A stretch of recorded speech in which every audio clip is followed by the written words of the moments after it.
Folks, we got some news out of Michigan, and this could be very significant from the Detroit. Well, actually, we'll go to Jenna Ellis first. Breaking this evening, the County Board of Canvassers in Wayne County, Michigan, refused to certify the election results. If the state board follows suit, the Republican state legislator will select the electors. Huge win for Donald Trump. Very, very interesting. They found major problems with, let's see here, absentee voting precincts didn't match the number of ballots cast. The imbalances between August and November are not an exact comparison, but look, there's a lot here, and we've got the perfect person, Sidney Powell, standing by, member of President Trump's legal team. Sidney, welcome, and I know you've been handling a lot of the Georgia situation in Dominion, but your reaction to the situation in Michigan, please. Well, that's an excellent development, and I would expect the entire Michigan board to reject the counts from the ballots. The election could not have been more rigged than it was, and I think it also affected the race of Senator John James. The same patterns fall there. We're still doing statistical analysis of that race, but the math just doesn't add up for anything, and we know Dominion has a long history of rigging elections. That's what it was created to do to begin with. We've introduced the affidavit of the person who worked with Maduro, a high-ranking military officer who saw it all happen and explained how it worked. And it's out for the public to see on my Twitter feed at Sidney Powell #1.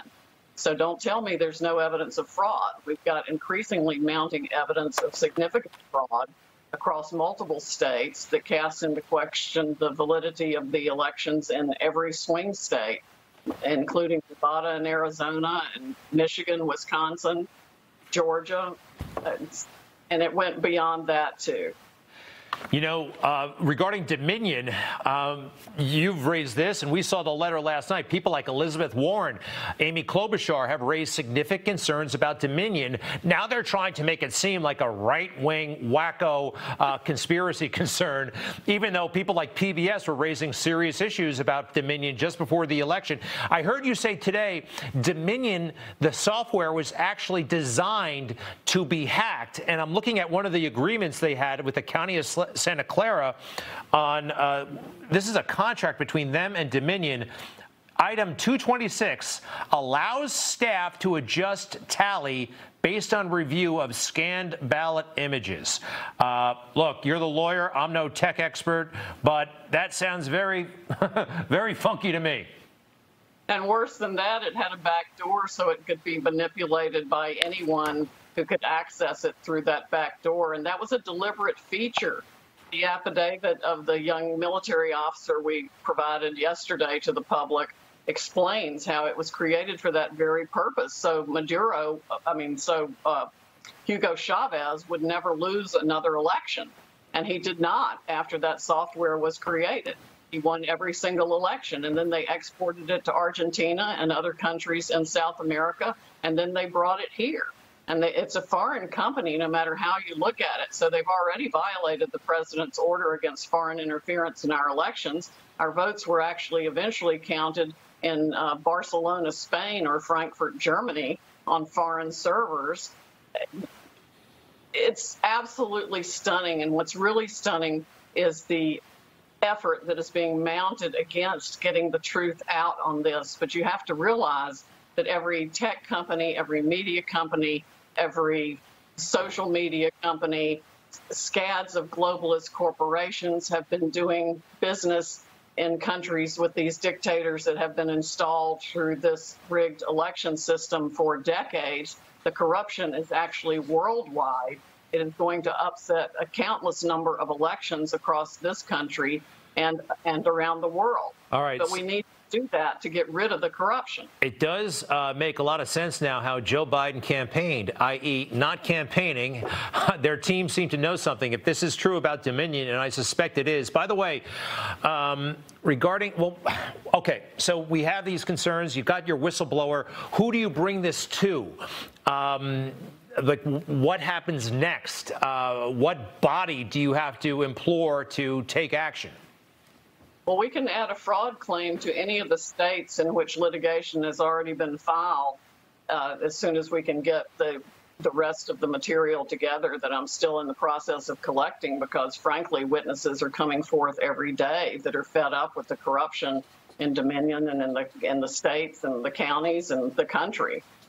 So we're intaking information at an amazing level of people who want to stop this and are absolutely fed up with it. You mentioned got the evidence from the own mouths of the guy who founded the company. I haven't even had a chance to get that out to the public yet.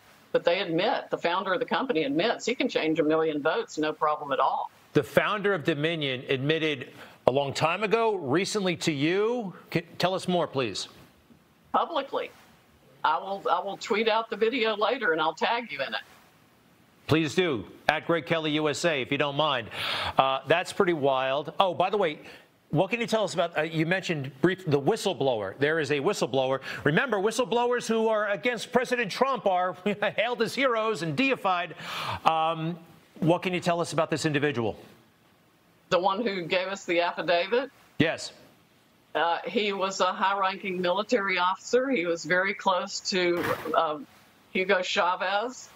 And he is just absolutely disgusted with what he's seen and was participating in when he was with Mr. Chavez. He saw how it all worked. He was at meetings where it was fully briefed. And he wants this country to not fall prey to the same corruption and tactics that were used in Venezuela. And I'm sorry, is he an American military officer or a Venezuelan military officer? He was a Venezuelan military officer. He lives in this country now. All right. And you mentioned the CIA today. I heard you during a radio appearance. You want the CIA director fired. It seemed a little bit off topic and off message, but what's the tie-in, if you don't mind? The tie-in is that there's no way these programs could have been run around the world to affect elections without the CIA. We also have had people disclose to us the whole Hammer program that was created for the CIA and Scorecard, which is essentially the same thing. It seems like every country has used something like this to do what it wants to do. Supposedly ours was invented to influence foreign elections, but that too could have been turned on this election. It's all part of the same part and parcel of government interference in elections to make choices against the will of the people. And the will of the people in this country was that Donald Trump win in a landslide. If we can get to the bottom of it, and I am determined to do that, I think we'll find he had at least 80 million votes. The only reason the glitches happened in the system was because he was had so far many more votes than they had calculated in advance. Their algorithms wouldn't perform the functions they'd originally performed or were set to perform. They couldn't make up the vote count. He had gotten so many hundreds of thousands more than they planned. So that's when they had to stop the counting and come up with a way to backfill the votes or destroy votes for Trump while they fabricated votes for Biden. Sidney Powell, who is a former federal prosecutor, by the way, spent 10 years working for the federal government. Good luck. And by the way, very quickly, you have evidence. It's coming in fast. There is a reason for not making it public, correct? I mean, you're going to have a hostile media picking it apart, possibly trying to destroy your case before you can even make it. Is that part of your thinking? Very briefly, if you don't mind. Well, not really. It's a matter of collecting it in the right form and format to be admissible. And we have witnesses that are scared. We have witnesses that are afraid for their lives, afraid for their families. Back in Venezuela, there are all kinds of concerns. People have been threatened, and it's very serious. We're talking about trillions of dollars of worldwide wealth here that was all corrupt. And every force in the world except 80 million voters, we the people, and my little team seem to be against us. Well, millions are praying for you and with you. And find her on Twitter. Least we can do. Sidney Powell 1, at Sidney Powell 1, the numeral 1. We appreciate it so much. Good luck, and please stay safe. Thank you, Greg. You too.